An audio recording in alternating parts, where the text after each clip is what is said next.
Up next, remembering Rockville's Chestnut Lodge. Stay with us.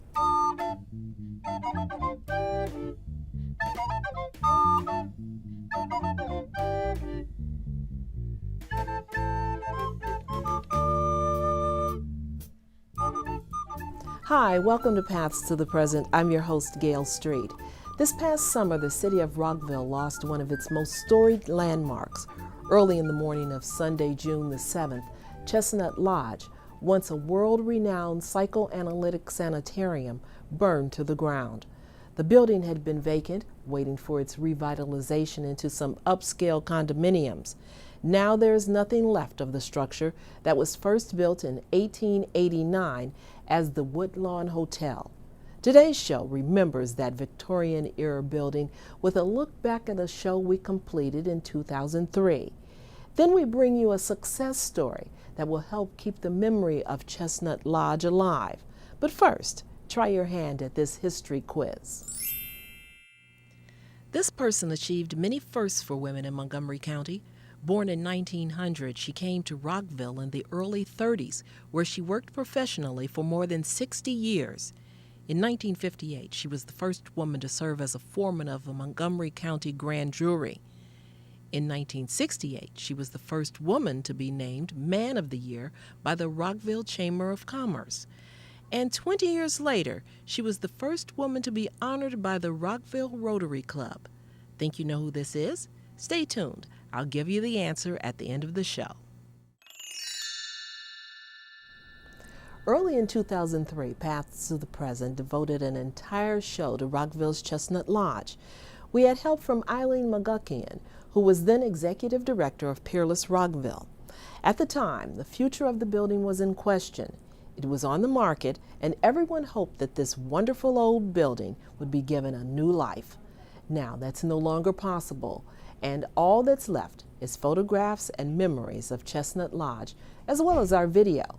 As a tribute to the building, we'd like to play some excerpts for you now. When the Metropolitan branch of the B&O Railroad opened a station here in Rockville, this community became a summer destination point for city dwellers. To accommodate them, several hotels were built in the area. One of them was called Woodlawn. The Woodlawn Hotel was and still is a very grand hotel. In fact, it's the only one that's left of Rockville's hotels. And it was built around 1887 and took a while to get going, but by 1889, there are advertisements in the local papers, come out on the train and come out to these beautiful rolling hills above sea level and away from the mosquitoes of Washington in the summers, and we'll pick you up at the train station and bring you out here. And once you're out here, you'll be among the beautiful chestnut trees, and you could come into this gorgeous four-story Second Empire-style mansard roofed building and take a room here and spend a weekend, spend a couple of days, spend the entire summer, which people did, and it was only open in the summers or in the nice weather. And the advertisements talk about the amenities of electric lights and gas and water from artesian wells, which was fresh country water, and country vegetables around. And here you are out in the country and you're getting out of the big city, and you and your family are enjoying yourselves. But in less than 10 years, Rockville's resort boom was over, and the Woodlawn Hotel had to be sold. Ernest Bullard, a psychiatrist from Milwaukee, purchased the property in order to open up a psychiatric sanitarium. He renamed it Chestnut Lodge for the 125 chestnut trees that surrounded the main building at the time. The family came in 1908. They took a couple of years to set it up and set up all the medical issues that were related to it and so on, and change it from a hotel into a patient hospital. I understand that they opened with 2 patients and expanded that to some 20 patients by the 1920s. There were obviously wonderful places for the patients to roam, and that was part of the therapy. They probably during those early years changed from having outhouses to indoor plumbing. The Bullards lived in the hotel on the first floor. when they first came, and then after a while, I'm not sure exactly when, but after a while they built a cottage right behind the hotel for the family, and they called it Little Lodge, and lived there until 1935. So it was really one big family with the medical administrator and the physicians on staff and the patients. Ernest Bullard's only child, Dexter, took over the institution after his father's death in 1931. In the coming years, he transformed Chestnut Lodge into a nationally recognized psychoanalytic hospital. This institution's success is due in part to this woman, Frieda Reichmann, a German Jewish refugee. She joined the staff at Chestnut Lodge in 1935 after Dexter Bullard agreed to build her this cottage. This wooden two-story Cape Cod is still known as Frieda's Cottage. She lived here until her death in 1957. One analyst who was drawn to the lodge is Anne Louise Silver. She began working there in 1975. She says that even though Frieda Reichmann had passed away 20 years earlier, her presence at Chestnut Lodge lived on. It was as if her ghost was there, her presence was there at the meetings. Her book, Principles of Intensive Psychotherapy, is still in print, available in paperback from University of Chicago Press. Everybody training in mental health then, and still very many people, have that assigned to them as required reading. Dexter Bullard, along with Frieda Reichmann, built a national and international reputation that endured. Their annual symposia drew people from far and wide to share ideas.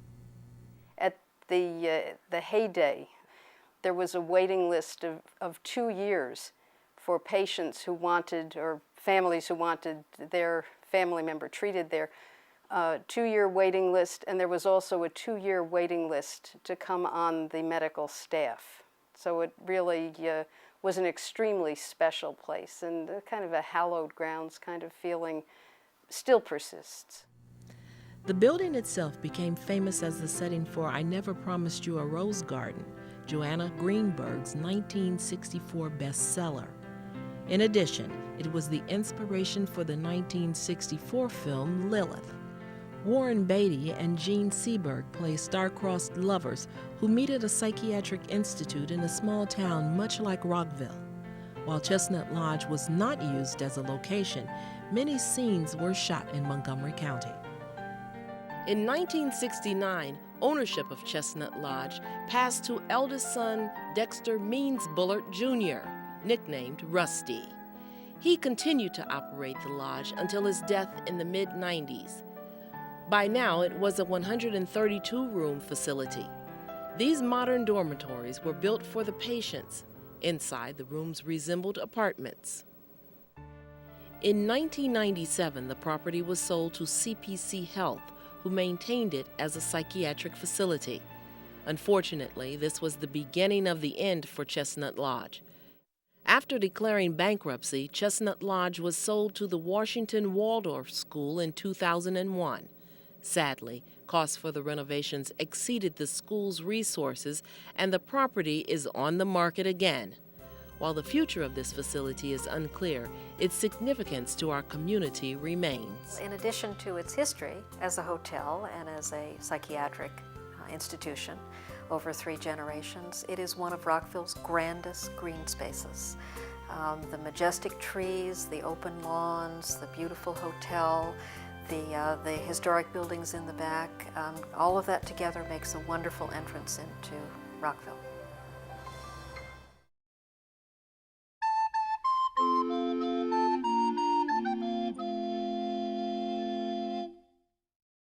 Toward the end of 2003, Chestnut Lodge Properties acquired the 20-plus acres of land for redevelopment. They began building new homes in the back, but 5 of the acres were not to be touched, along with 3 historic structures. Sadly, after the fire, only 2 of the 3 remain. As of this taping, the developer has no plans for the land where the original Chestnut Lodge stood. Little Lodge is being restored for a private owner. The other, Frieda's Cottage, is the topic of our success story today. The house known as Frieda's Cottage was built in 1936 for Dr. Frieda Reichman, a renowned psychoanalyst who worked at Chestnut Lodge until her death in 1957. In 2007, the building was deeded to Peerless Rockville with some seed money for its restoration. Not long after, Mary Van Balgoy took over Peerless when Eileen McGuckian retired. She explains why the donation of this house made sense. Peerless Rockville interprets and protects Rockville's heritage. So it was a natural fit for the developer to give the property to Peerless so that we could begin to tell the story of Chestnut Lodge. And also as a resource for people to come and visit, because places matter. And it's much easier to imagine what was here on this site when you have something to look at. Of course, it's become more imperative now that Chestnut Lodge, the main building, has burned down. When Peerless acquired the house, it had been vacant for 7 years. It was structurally sound, but a real mess. They enlisted volunteers to help with the restoration process. We had 7 years of debris in the house, and we needed help with that. The yard had been unkempt, and so we needed help with that. And then also just helping us research the history of the house. And we had many volunteers work on that, and that was really good for us. The goal was to return the house to residential use and rent it to a family. But more specifically, they hoped to make it look like it did when Frieda lived there, and they succeeded. If Frieda came back to life, she would definitely recognize her own house. It's a wonderful 1936 colonial revival style house. It's 1.5 stories, and in fact it still has the 2 doors, one door leading to the reception room inside where Frieda patients waited, and then of course her office right next door, and then her living room and kitchen dining room area. Then going upstairs, of course, would be her old bedroom as well as her guest bedroom. To give it the feel of a mid-20th century home, the kitchen was fitted with these retro appliances. As you can see, it's a very small space. That's because Reichman rarely cooked. Most of her meals came from the kitchen at Chestnut Lodge.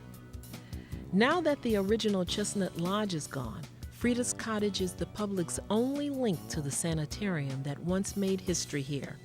Thankfully, Peerless will use it to do just that. There are many ways that we can use the house to interpret Chestnut Lodge and its history.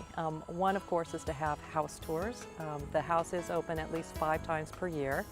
And then, of course, through other programming such as having an event on site or a walking tour or even our website.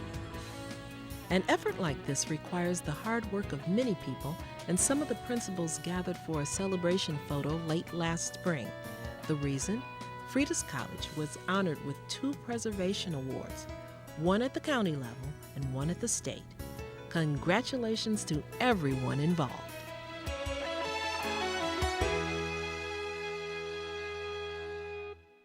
So, did you figure out the answer to our history quiz? Ann Wilson Bullard, wife of Chestnut Lodge's second owner, Dexter, worked at Chestnut Lodge in various capacities for more than 60 years. During that time, she contributed much to her community, earning quite a few firsts for women. Among other things, she was the first woman to head a Montgomery County grand jury, the first woman to be named Man of the Year by Rockville's Chamber of Commerce, and the first woman to be honored by the Rockville Rotary Club. Ann Wilson died at age 96, leaving behind quite a legacy. Well, that's all the time we have for this show. If you have comments for us or ideas for future shows, send an email to paths.present@verizon.net. Be sure to tune in again next time as we follow more paths to the present. See you then.